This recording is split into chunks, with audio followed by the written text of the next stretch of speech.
Well, hey there, it's John here, and I'm back at the Hands-On Discovery Center with another activity that you guys can try right at home. Now, I bet a bunch of money that everybody at home has seen one of these before, probably even used them. It's a marker. Markers come in all different shapes and sizes, wide tip, skinny tip, but they also come in different types of ink. Like, for example, here I have a dry erase marker, and over here, a permanent marker, and of course this first one is a washable marker. On the outside, they're all very similar, just plastic tubes with a felt tip that helps push that ink out onto paper or whatever surface you're coloring on. But that ink is where the big difference comes in. They all three, in this case, have black pigments, which happens to be a whole bunch of different colors mixed together. More on that in a different video. But the solution that these pigments are dissolved in are very, very different.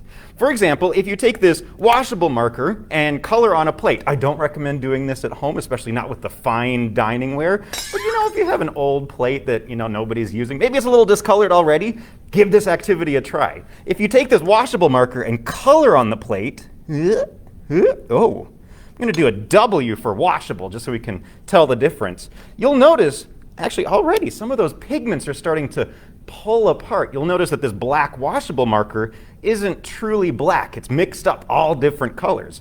We can compare the inks inside of these by comparing how they dissolve in water. Here in the middle, I'm going to do a P for permanent marker. Let's see if we can do this upside down. Let's see, something like that. Perfect, nailed it. I think that's a P. And this third one, dry erase marker, it also has a very special ink makeup, but it's black pigmented. So when we color on this plate, it should say a black D for dry erase. Now, you'll need to grab some of my favorite chemical, dihydrogen monoxide, and gently pour it over these three ink types and see how they act. First with the washable. Ooh. As you'll notice, it's already starting to pull apart those pigments in the marker ink and creates kind of this cloudy greenish water pooled up at the bottom. Let's try it with the permanent marker. Hello? Anything? Come on. Permanent marker does not dissolve in water, and instead you'll have to actually scrape this permanent marker off of the dish. But watch what happens when you do this to the dry erase marker ink. Again, slowly pour it over. Oh, what?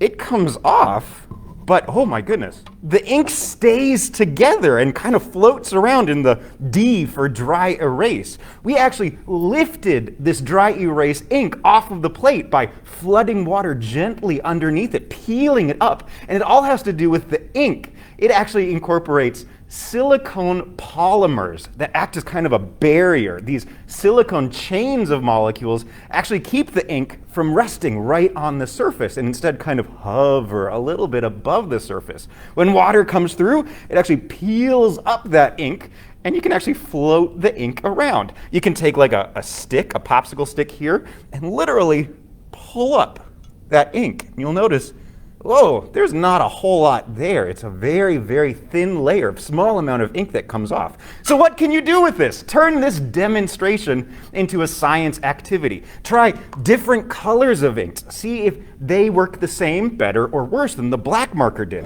Let's go ahead and try one here. Here I have a green marker. So you'd assume that it will make a green color on the plate. Since it's almost Christmas, let's make a little Christmas tree.